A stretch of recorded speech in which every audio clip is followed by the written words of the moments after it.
How are we doing, everybody? It's Coach Alex from Maximize Potential coming at y'all with another great Mobility Monday. Today, we're going to be assessing the pulled hammy. What exactly does that mean? How do we screen for it? And then what are a couple of things that we can do to fix it? But before we get into that, our cold weather gear is still in stock.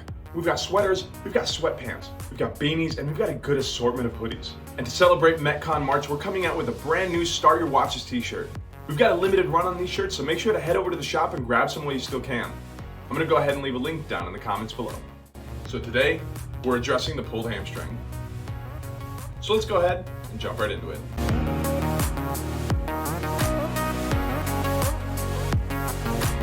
So maybe it's been a little bit since we've been very active. You're remembering back to your heyday in high school and college playing basketball and soccer. Seemed like running up and down the field for 2 hours was no big deal. And 20-something years later, we go out on the field and we try the same exact thing.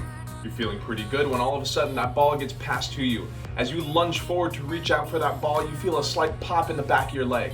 Well, this is exactly what happened to one of my clients this past weekend. Now, I've been training with this client pretty consistently over the last couple of months, getting ready for this upcoming season. And unfortunately, this past Saturday in our first game, had a little bit of a hiccup. So I had him come in today to do a little bit of a recovery session with me. But before we get into any of that, we gotta get down to the basics of what we're actually dealing with. So what does a pulled hamstring actually mean? Well, first we have to understand what's the difference between a strain and a sprain. Now, when it comes to the tissue that really holds us all together, we really have two main ones. You may know these as tendons and ligaments. Ligaments are going to be holding bone to bone, while tendons are going to be holding muscle to bone. So with us knowing that, a sprain is going to be when a ligament gets overstretched or torn, while a strain is going to be when a muscle or a tendon gets overstretched or torn.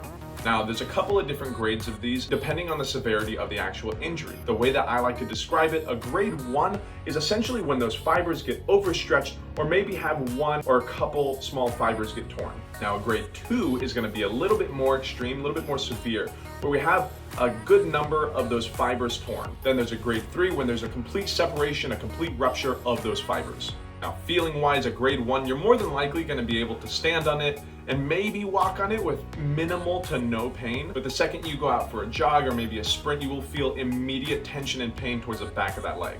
Now, grade 2 may be a little bit painful to put some weight on there, but you're okay kind of standing around, and any type of movement will more than likely bring about pain. At grade 3 or a full rupture, if you can't guess, you're probably not going to be standing up, and I would highly recommend that if you try, well, don't. Now, this most commonly occurs when running. This is because a hamstring is one of the main muscle groups that's used to control and stabilize the knee during the swing phase of the running mechanic. Now, this phase is what happens whenever the back leg swings to the front of the body. During that swing phase, the hamstring will quickly transition from controlling the forward knee drive to preparing to drive itself forward as soon as that foot strikes the ground. Now, at the end of the swing, the hamstring is going to be fully stretched out and produce large amounts of force. Now, there's a couple of different factors that are going to go into how the hamstring is going to react to this. Ideally, we have proper nutrition, hydration, and prior training to this, so this way we're ready for this specific moment. However, if one or many of these are out of line, we may experience a hamstring strain. You'll feel this as a popping sensation in the back of the leg. This is going to be followed up by inflammation and pinpoint tenderness. Now, as I mentioned, there's going to be a lot of different factors that go into why this may happen. By far, the number one factor is going to be dehydration. Dehydration is going to lead to more rigid muscles. Now, we're made up of 70% water, which means that our muscles are also made up of 70% water. Dehydrated muscles won't be able to extend and contract to their full range of motion. Now, there are other external factors such as heat and humidity that can affect us. When one or both of these are high, we dehydrate quickly as we sweat. 1 to 2% overall bodily dehydration can cause a 10 to 20% decrease in our overall performance. As I mentioned, dehydrated muscles are not going to be able to stretch to the same range of motion that they normally would. Now, even though dehydration can cause limited range of motion, that doesn't mean limited range of motion is always caused by dehydration.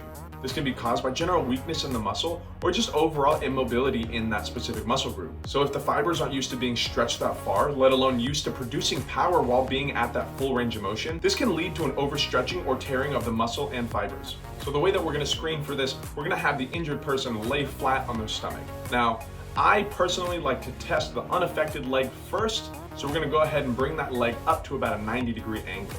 Now I'm going to try to straighten out, flatten out this leg as I drive into the foot for about 5 seconds, and he's going to push up against my hand for those 5 seconds, trying to resist. Now, a negative test is going to be where you can resist that force for that full 5 seconds without any pain. Now we're gonna go ahead and test the affected side, and I'm gonna do the same exact thing. He's gonna raise his foot to 90 degrees. I'm gonna push up against the heel for 5 seconds, and he's gonna try to resist that urge to straighten out the leg. Now, as you can see here, he doesn't release, but he is having a little bit of pain, and you can tell that there's a little bit of wavering in that foot and in that leg. This would be considered a positive test, though it's more than likely a pretty minor grade 1 strain. Now, when it comes to strains, the first thing that we're gonna wanna do is to incorporate some myofascial release.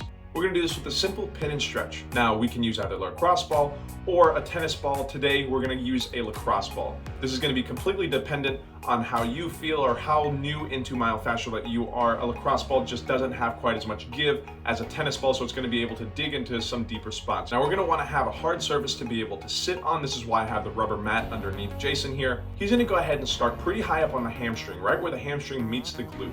Now, when he finds a spot that's a little bit tender, he's gonna go ahead and extend that foot out. Now, what we're doing here is we're finding that specific knot, and we're able to stretch it from the specific point that we want. Because we're keeping it dynamic, it's not quite as stressful on the muscle as a normal static stretch would be. As we know with myofascial release, it's gonna help relax a little bit of the muscle and promote a little bit of extra blood flow to the area, so this way we can expedite that healing process. We're gonna find about 3 or 4 spots down the leg, and I never like sticking with one leg, so everything we do to one side, we have to do to the other. Make sure to search around the entirety of the back of that leg. You should take about 2 to 5 minutes per leg. Now, because this is an overstretching of the fibers, we are not going to be introducing a hamstring stretch here.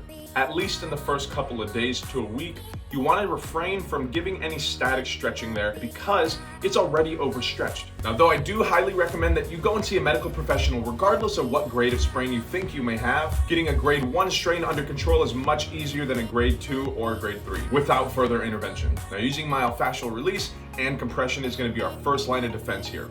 After a day or 2 of rest, then we can move on to some intentional strengthening. As I mentioned with a grade 1 strain, we can usually stand on it and do some light walking with it. So this is exactly what we're gonna be doing. We're gonna start off pretty easy with a normal forward and back motion here. Now, I've laid a spot out in front of Jason here, and what I've instructed him to do is a very simple footwork drill that I like to call in, out, out. We're gonna start with this lead foot, in, and then stepping back. Again, starting with that same lead foot, out. We're gonna repeat this back and forth 10 times on each side as we go in, out.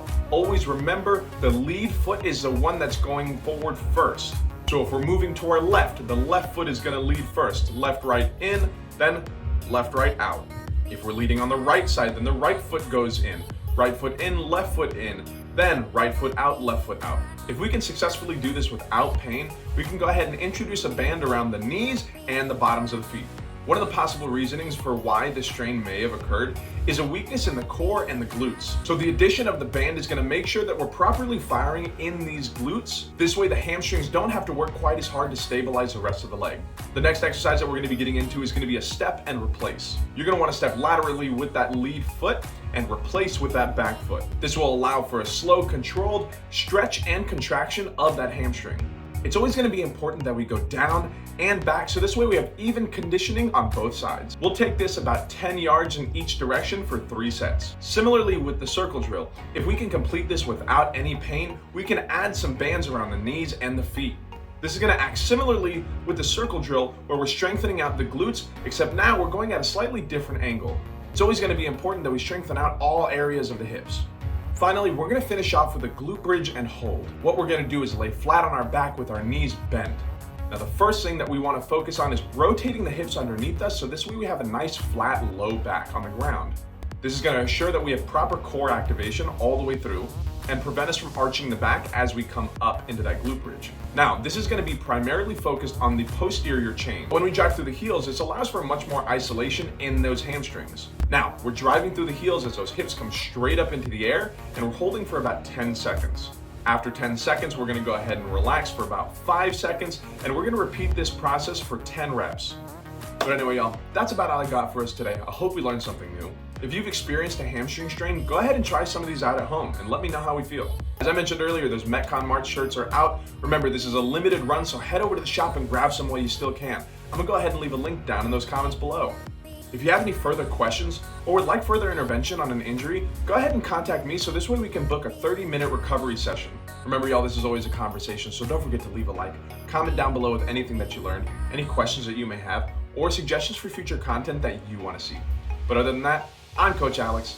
Y'all be good, drink some water, and I will see y'all in the next one.